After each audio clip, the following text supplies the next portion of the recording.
میں اس نتیجے پہ پہنچا ہوں کہ جو ٹائم انسان بچاتا ہے نا آرام کے لیے، اس ٹائم میں بے پناہ سستی اسے گھیر لیتی ہے۔ ہم چھوٹے ہوتے تھے بچپن میں، اسکول سے ایک چھٹی کرتے تھے، پھر دوسری کرنے کو بھی دل کرتا تھا، دوسری کرتے تھے، پھر تیسری کرنے کو بھی دل کرتا تھا۔ گاڑی اسی کا نام ہے جو چلتی رہے، ڈیوٹی اسی کا نام ہے جو ہمیشہ کی جائے۔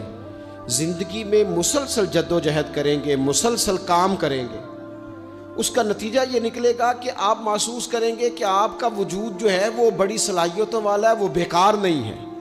مسلسل کام۔ آپ انبیاء کرام علیہ السلام کی زندگی دیکھیں، صحابہ کی زندگیاں دیکھیں، اہل بیت کی دیکھیں، اولیاء اللہ کی دیکھیں، بزرگان دین کی دیکھیں، آپ دیکھیں کہ انہوں نے کام کتنا کتنا بڑا کیا ہے۔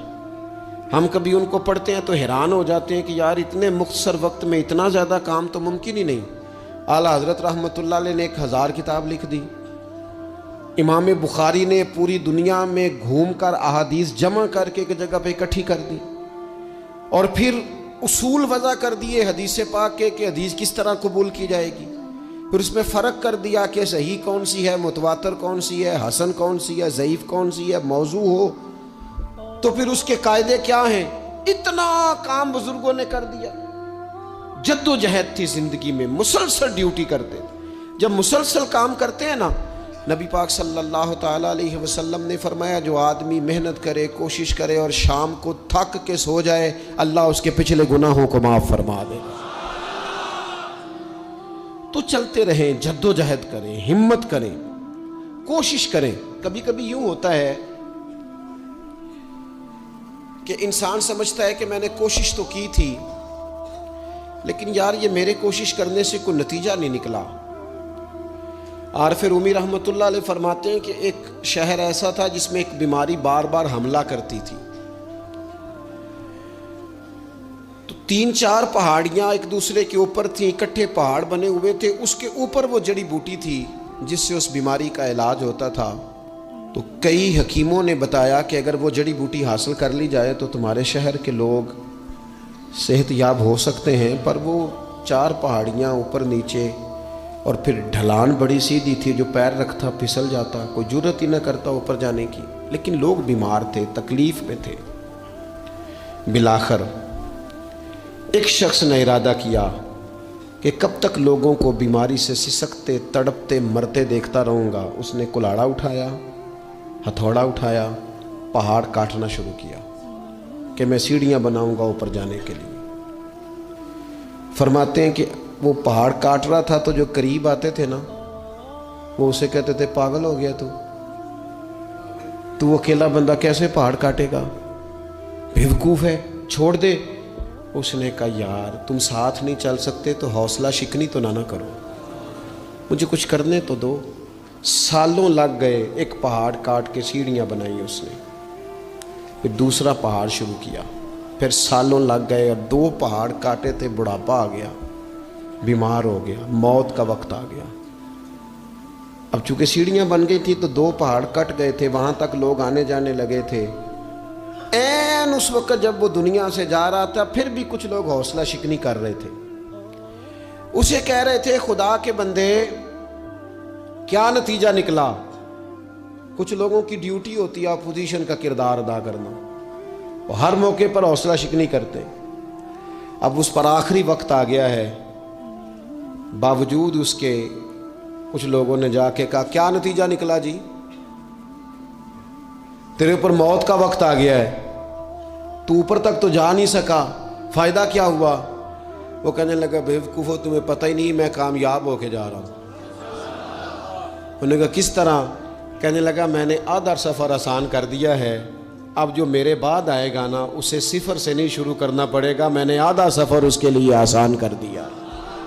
وہ تیسرے پہاڑ سے شروع کرے گا، 2 کاٹے گا تو جڑی بوٹی تک پہنچ جائے گا، لوگوں کو شفا ہونے لگے گی اللہ کے فضل سے۔ ہم پتہ کیا کرتے ہیں، بالخصوص میرے وطن کا رواج یہ ہے کہ لوگ آدھا سفر بھی آسان کرنے کو تیار نہیں، وہ کہتے نہیں سارا ہی فلانا کرے گا۔ جتنے انبیاء دنیا میں آئے نا میرے دوستو، وہ سارے کامیاب گئے، لیکن کسی کے ساتھ 4 امتی، کسی کے ساتھ 10، کسی کے ساتھ 100، کسی کے ساتھ 200، لیکن نبی کامیاب گئے۔ کیوں؟ کہ اللہ تعالیٰ نے جو ان کے ذمے ڈیوٹی لگائی تھی وہ ڈیوٹی انہوں نے پوری ذمہ داری سے سر انجام دی. اس ڈیوٹی میں انہوں نے کبھی کوئی کمی دکھائی تو اپنی زندگی میں جد و جہد کریں, کام کریں, بیٹھ کر صرف بات نہ کریں, تنقید نہ کریں, بیٹھ کر صرف منصوبہ بندی نہ کریں. اور میرے ملک میں بالخصوص یہ کام ہوتا ہے, تبصرے کرو, چینل کھولو, تنقید کرو, اندر کی خبر لے کے آؤ, کوئی کہانی سناؤ, کوئی نئی سٹوری بناؤ, لیکن کام نہ کرو.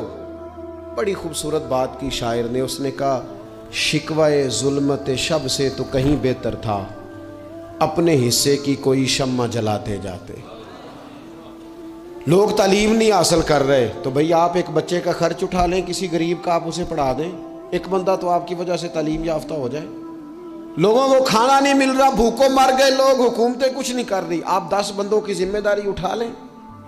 آپ غریبوں کو دیکھ لیں, 10 لوگوں کے گھر میں آپ کھانا پہنچانا شروع کریں.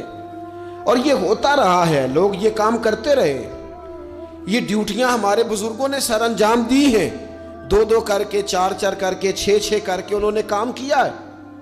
اپنی ذمہ داری کا احساس کریں, مسلسل کام کریں, مسلسل جد و جہد کریں, مسلسل ڈیوٹی کریں. اور پھر میری تیسری گزارش آپ سے یہ ہے کہ جس طرح آپ اپنے اپنے گھر میں آپ کی ذمہ داریاں ہوتی ہیں, اور اگر آپ ذمہ داری ادا نہیں نہ کرتے تو احتجاج ہوتا ہے.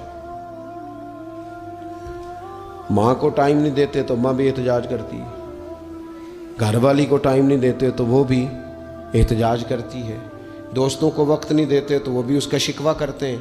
تو آپ کے ذمے جتنی بھی ذمہ داریاں ہیں, آپ پڑھاتے ہیں, کلاس میں وقت پہ نہیں آتے تو اس کا اظہار کیا جاتا ہے. ہم نے اپنے اپنے ذمے جو ذمہ داریاں لی ہیں پوری کرتے ہیں. میں آج آپ کو یہ پیغام دینا چاہتا ہوں,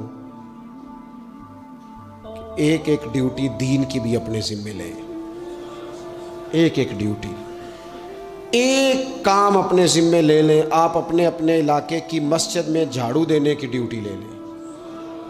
آپ یہ ذمہ داری لے لیں کہ مجھ سے کچھ نہیں ہو سکتا تو میں ہفتے کے بعد مسجد میں جاؤں